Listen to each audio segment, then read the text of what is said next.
Des d'aquest dilluns dia 16 i fins al divendres 27 de març tindrà lloc el Quarantena Fest. Dani Cantó és un dels seus ideòlegs. Una proposta horitzontal que va sortir d'un grup de segells i d'artistes que van començar el dimecres de matí i ens vam enviar missatges i d'allà va sortir aquesta idea de fer com un minifestival streaming per mitigar l'avorriment d'estar realment confinats i cancel·lar tants concerts i tantes coses que teníem en peu, presentacions, festivals, concerts que es van caure un rere l'altre. El Quarantena Fest oferirà més d'una trentena d'actuacions d'artistes independents de tot l'Estat que han hagut de suspendre concerts pel coronavirus.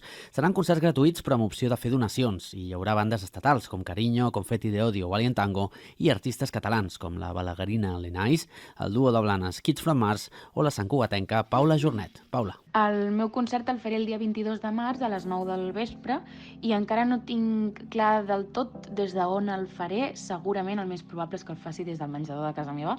El posaré maco i tocaré cançons que no han sortit encara i cançons que ja han sortit i tinc moltes ganes. Aquesta iniciativa també té un punt de conscienciació pel fet que ens hem de quedar a casa i també per conscienciar-nos de la fragilitat del sector cultural i dels artistes en general. Les actuacions del Quarantena Fest es podran seguir a través de la web del festival o dels canals de YouTube dels artistes, cada dia a les 9 i a les 10 de la nit.